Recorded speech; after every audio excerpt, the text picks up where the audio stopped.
A pedofilia dos clérigos pode deixar de existir enquanto existirem clérigos? Não é da natureza dos clérigos serem potenciais pedófilos?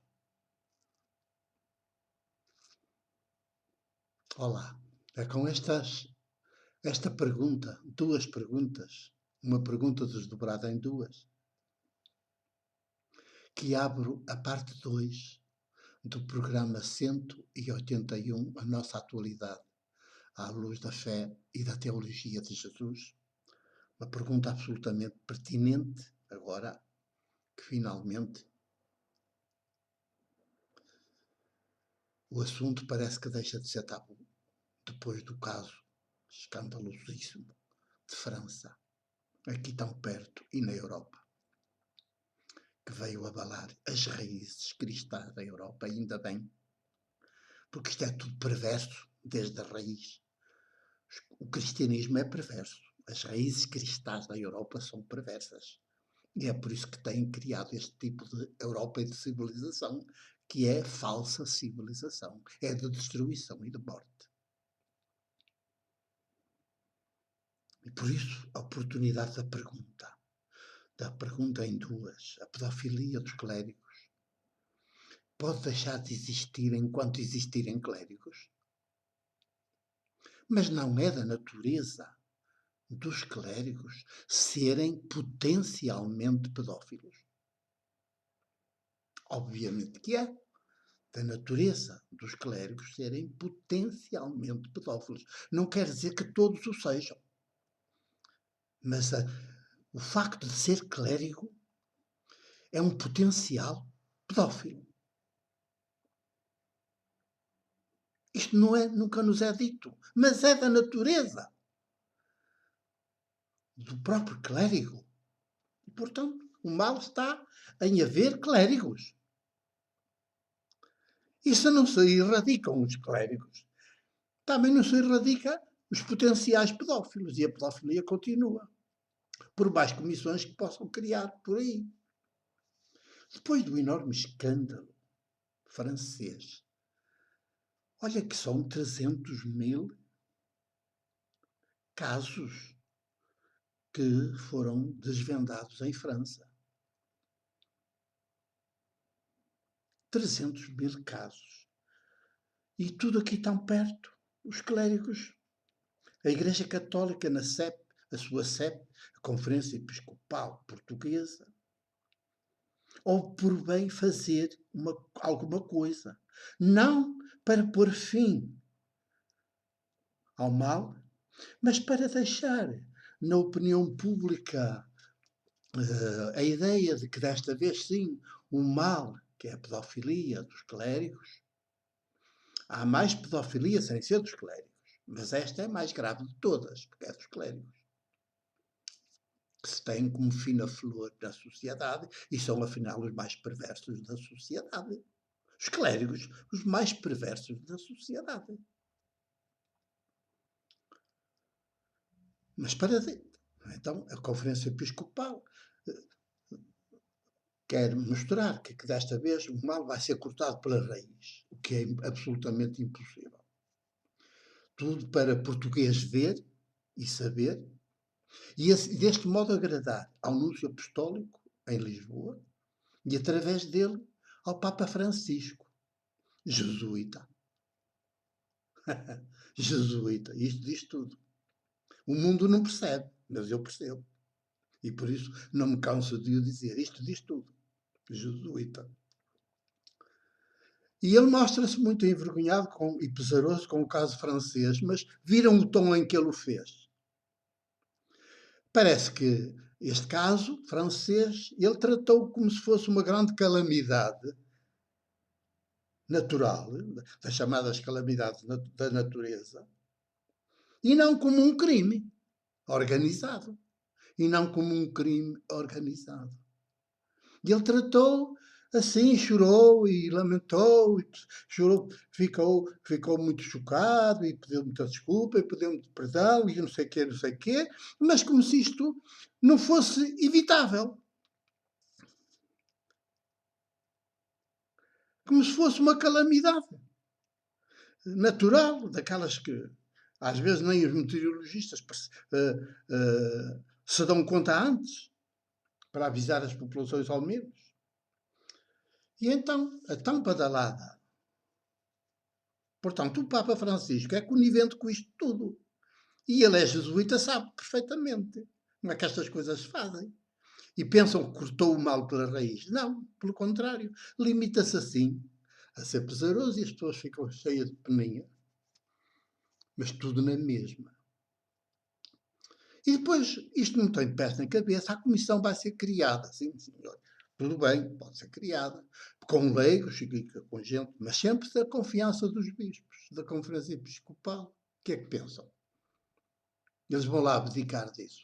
E depois, bispos bem vestidos e bem comidos. Reunidos onde? Em Fátima, que é o local de horrores, o maior local de horrores em Portugal. É Fátima. Aquele espaço. E é sempre lá que eles vão reunir-nos, no local dos horrores. Precisamente para imporem ao país e ao mundo os horrores. E eles gostam é dos horrores. Que é nos horrores que eles vivem.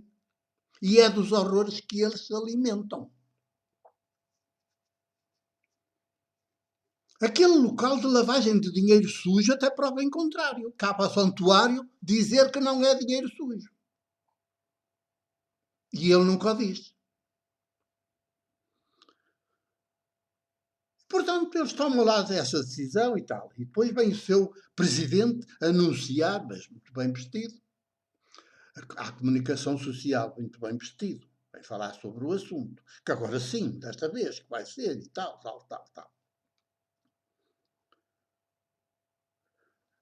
E não só, passados uns dias, uma televisão, que já foi da igreja no início, que é a TVI, chama ao seu programa mais um bispo auxiliar de Lisboa, bem falante, é uma espécie de empresário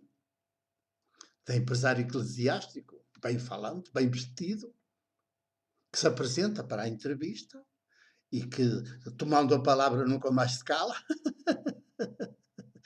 E o jornalista fica assim a olhar para ele e ele bem, não vai engravatado, vai com o seu colarinho branco, todo ali a brilhar, todo ele brilha, todo nele é brilho, todo nele parece luz, mas é holofote para nos cegar.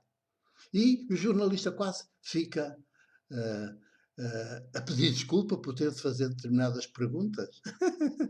Está tão incomodado. Sinceramente. Acham que esta tal comissão, organizada pelos bispos, da confiança dos bispos, vem ajudar a acabar com os abusos dos clérigos sobre menores? Que as crianças, os adolescentes, olham para eles como se fossem quase deuses? Ou vem apenas esta comissão e esta iniciativa ajudar a encobrir os crimes? Porque os pais dos menores abusados não vão diretamente apresentar queixa aos tribunais civis.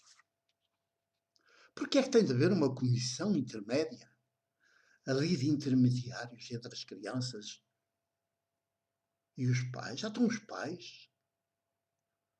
Não tem de criar, se tem adolescentes, e os entregam a esses ambientes, a esses funcionários, a clérigos. Não têm a obrigação de ter um ambiente familiar em casa, em que se acontecer alguma coisa de anormal com a criança, com o adolescente, e ele chegue, seja o primeiro logo a contar aos pais, a ter essa vontade, essa confiança. Não diz respeito mais aos pais das crianças, dos adolescentes, do que a uma comissão de estranhos? Vá lá, pais, acordem. O ideal sabem o que é.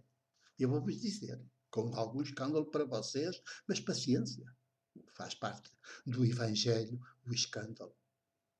O ideal seria duas coisas.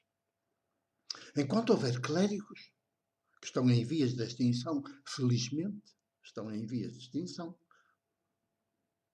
e oxalá acabem depressa, mas enquanto houver clérigos, os pais deveriam ser responsabilizados perante os tribunais de menores por continuarem a entregar as filhas, os filhos menores, a esta espécie de funcionários religiosos que são os clérigos.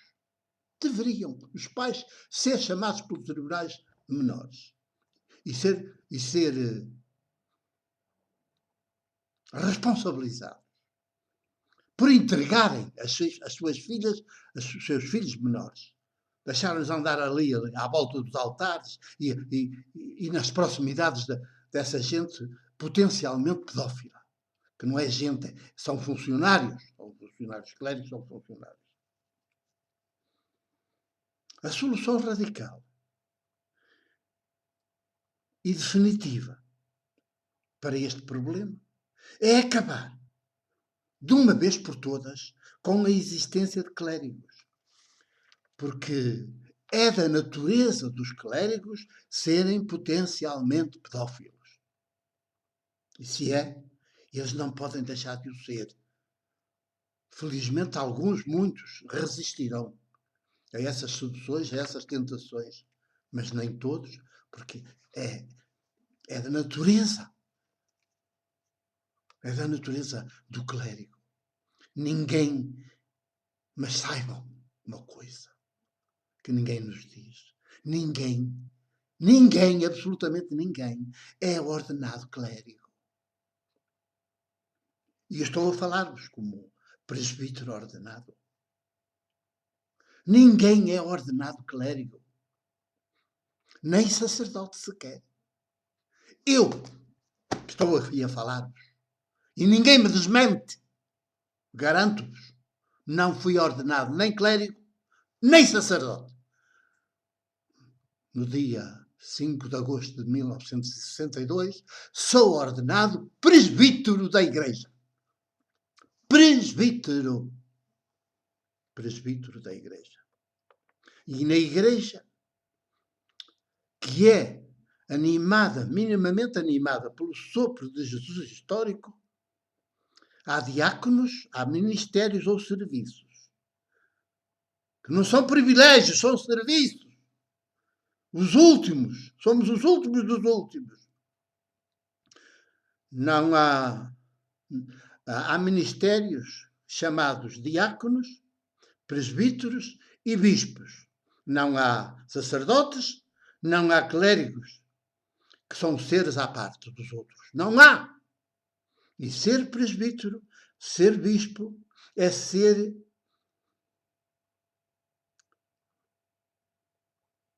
humano, pleno e integral. E os presbíteros podem ser mulheres e homens, devem ser mulheres e homens ordenados. No celibato, se tiverem essa vocação e fizerem essa opção, ou casados. Assim, sem mais. Não há clérigos, não há sacerdotes, há presbíteros, há bispos. Com uma profissão secular. Isto de andar, ser sacerdote no altar, ser clérigo um separado dos outros e até veste diferente dos outros, é potencialmente pedófilo. E, portanto, é tudo de fugir desses sítios. Os presbíteros e os bispos devem ter uma profissão secular, laica. Como eu tenho. E tudo que não for assim, saibam que tudo que não for assim é pecado. É pecado. Por isso, esta Igreja Católica, com o Papa Francisco jesuíta à frente, é um pecado estrutural. É um pecado institucional. Assim como está, é um pecado institucional. E do pecado não pode vir salvação. Só saem horrores, só saem crimes. Por isso, pais e mães que tendes filhas e filhos menores, fugi. Nunca entregueis os vossos filhos a esses espaços. Nem aos templos, nem às catequeses, nem aos colégios dirigidos por eles. Cuidado. Alerta. Um abraço e o meu beijo de presbítero.